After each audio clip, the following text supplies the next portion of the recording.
Sure, he can heal from physical wounds, but how about creative ones? You're watching Beyond the Trailer's review of the Wolverine. What they did to me, what I am, can't be undone. Don't be so sure.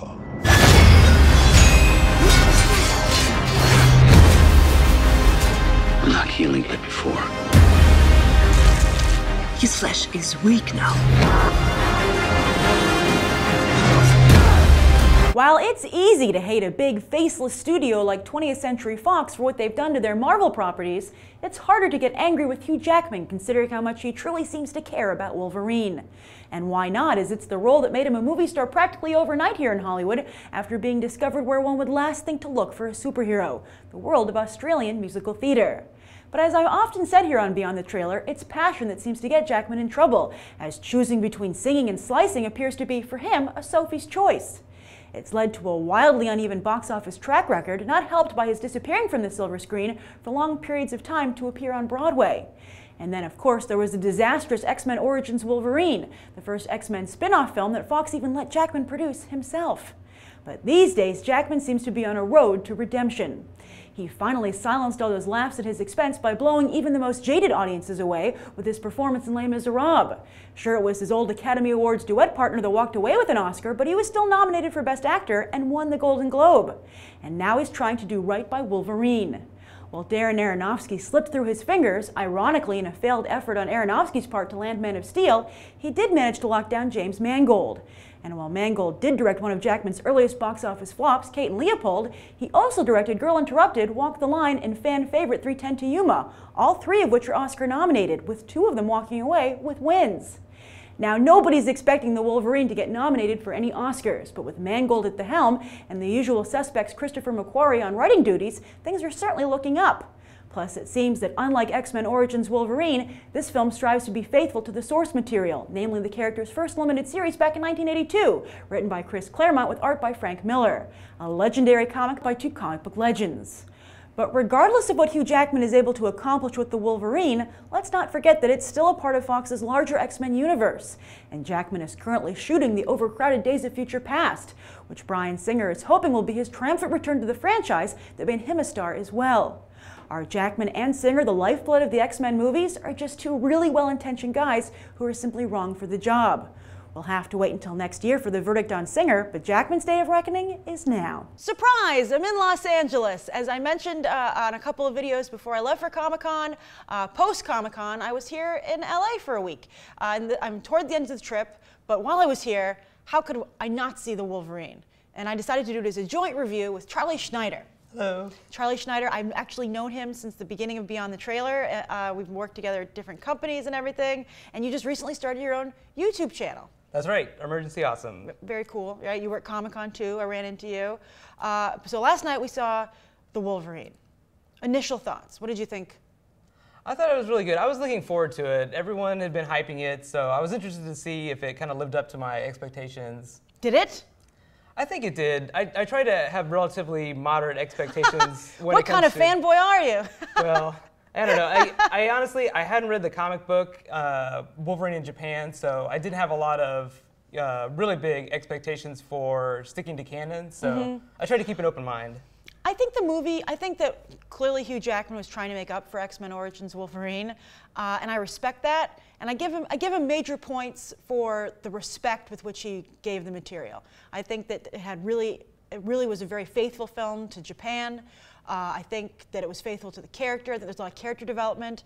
But I think that for some reason, Hugh Jackman was under the impression that we wanted to see him act, and this isn't the place that anybody wants to see that. That is very true. I do think that Wolverine is best when he doesn't talk a lot. Very quiet. It could have almost been like a silent film for part of the film. It would have been much better. Well, here's how I felt. First of all, I have to tell you, when you go see this movie, it has surprisingly little special effects and action sequences. I mean, there's a big chunk. I mean, when the film started, I was like, wow, this film's really good. Like the whole Japan prisoner of war camp at the beginning, I thought that was good. And then I thought it was really great all the way until he got even when we got to Japan, I was like, wow, this movie, I'm so impressed with like the character development and what they're doing. But then I just felt it totally like, it turned into like this weird love story, like in a cabin.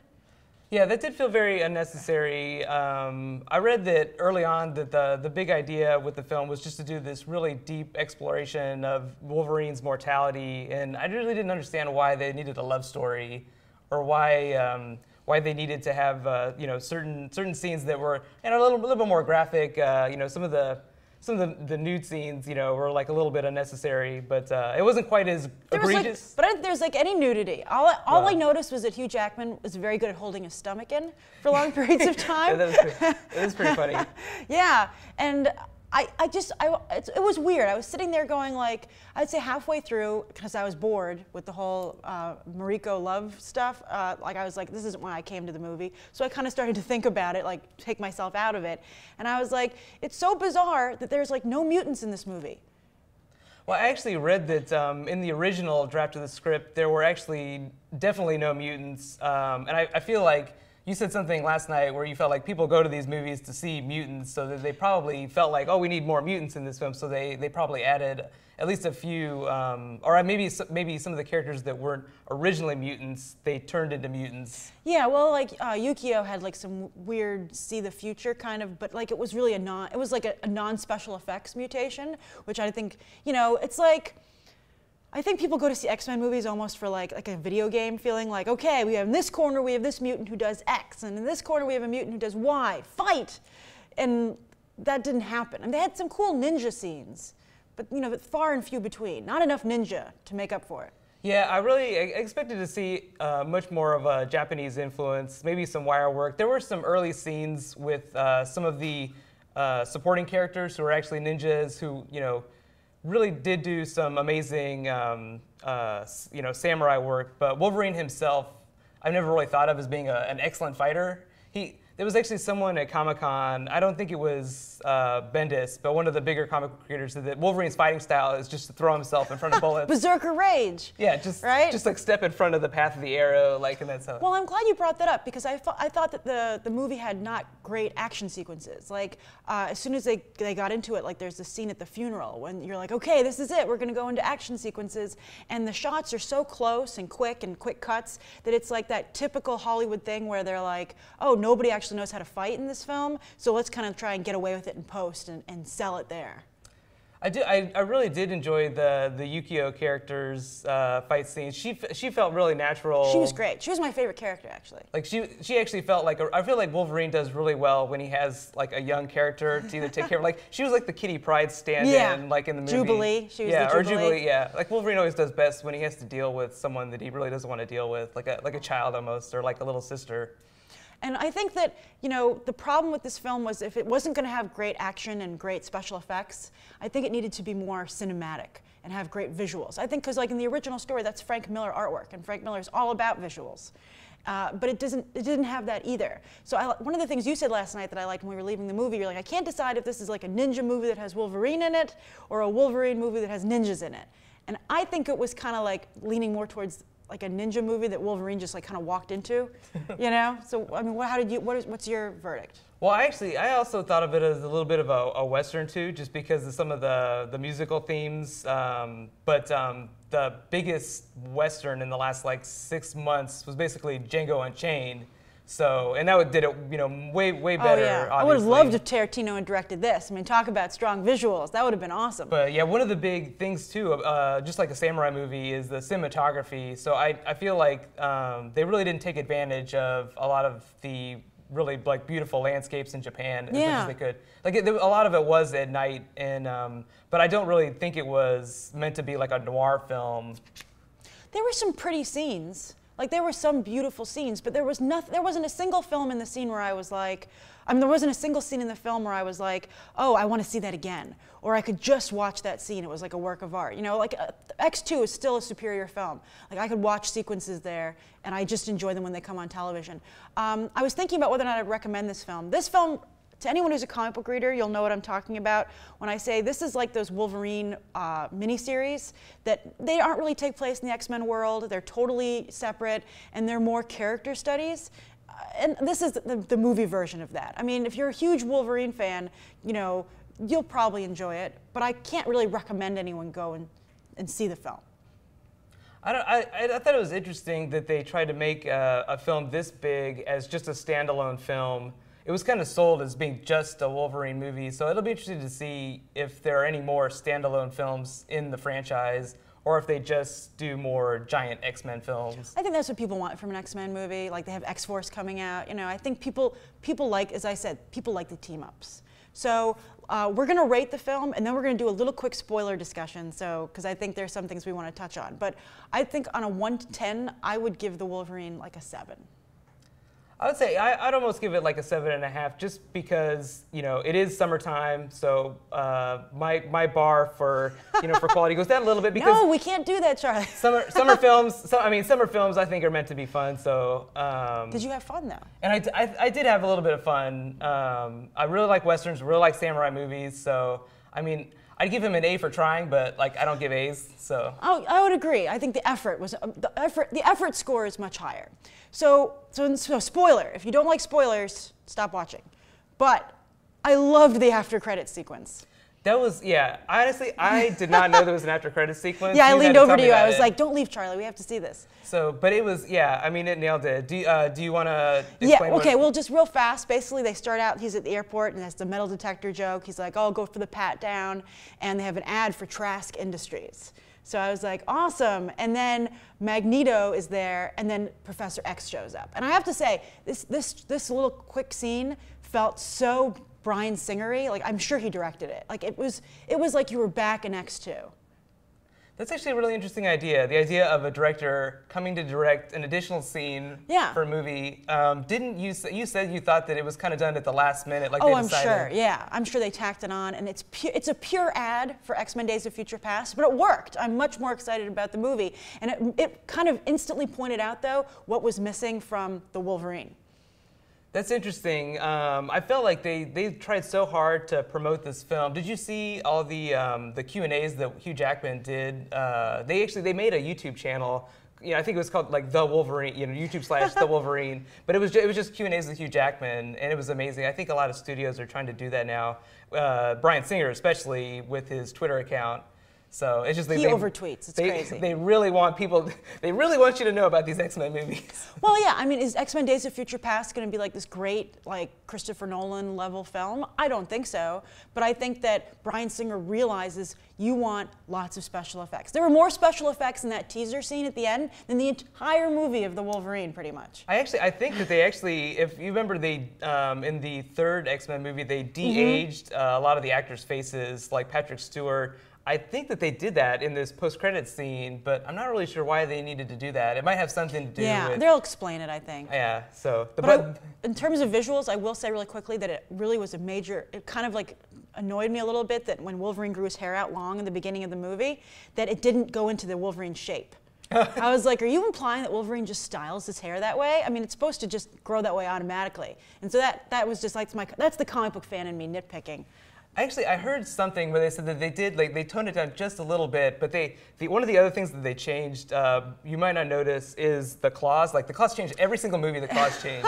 It's like that's like the director's. The first thing is like, well, we got to look at the claws. Like, the claws come out, but what they changed is they made it so that he could slash like either way. They made a big point about talking about that on the Wolverine panel. For all the fans. I honestly was waiting for him to do something special, like with, you know, back and forth motion, but I didn't see it, so. No, really weak fight choreography. I mean, I think that the best scenes in the film were the bullet train. That actually worked out pretty well. That was pretty cool. And then also the scene when the ninjas descend on the house. That was pretty cool. But I mean, what you forget about it, you forget about the bullet train sequence because they spend a good 20, 25 minutes with Mariko in this house, and it just turns into a totally different movie. What did you think about the scene where he's running? It's the third act of the movie, and he's running through the streets, and they just start shooting with arrows after arrows after arrows. Like, and he doesn't fall down. He just keeps going. Like, why did he just fall down? Like, this is like a 2-minute scene. Like, well, it was cool visually. Like, I think, but again, it didn't go far enough visually. I'm like, if you're gonna do that, like Kung Fu Panda has better visuals than this movie. You know, like they're more inventive. Like where were like the swish pans and the quick cuts and the close-ups. You know, I think that if it wasn't going to go into the mutant or comic book genre. It needed to go more into like ninja genre. So that's where I felt. I felt it was still a very mainstream movie. I mean, is this a step in the right direction? Yes. But I think that to put in stuff they felt they were missing, they also lost a lot. Mm-hmm. That's how I felt. That's how I feel. A for, as we said, A for effort. I would give Hugh Jackman an A just for the amount of effort he's putting into promoting this film. Like, yeah. He was really nice at Comic-Con. He brought Len Wein up on stage. He's been really gracious to the comic book audience. And someone actually mentioned that he essentially kind of owns the character in terms of public perception, but he produces these movies and everything. Like Fox gave him Wolverine, basically. Where do you think that he's going to go after Days of Future Past? Because currently that's the only time he's scheduled to play the character again. Like they haven't announced any future Wolverine movies or appearances. Like no X-Force appearance has been announced. I really wouldn't do any more of these single films. I feel that, as you said, unless they're going to bring in a bunch of mutants, and then it just becomes another team film. I think the X-Men movies are team films. I think they're special effects reels. I mean, like that's what they are. And I think they should have character development. But I think, and as I've said many times, my ideal casting in a perfect world is Mel Gibson from Lethal Weapon as Wolverine. That'd be amazing. Yeah, that's my feeling of who he should be. But I think Hugh Jackman respects the character, loves him, does a nice job. But I think that I'm hoping Days of Future Past is good. I had very little faith in it based on these tweets that looked so low budget and so bad. But the teaser was that good.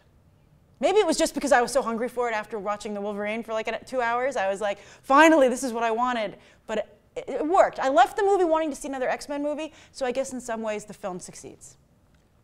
Excellent. Yeah, I definitely agree. I thought, I don't think we'll see another standalone Hugh Jackman Wolverine movie.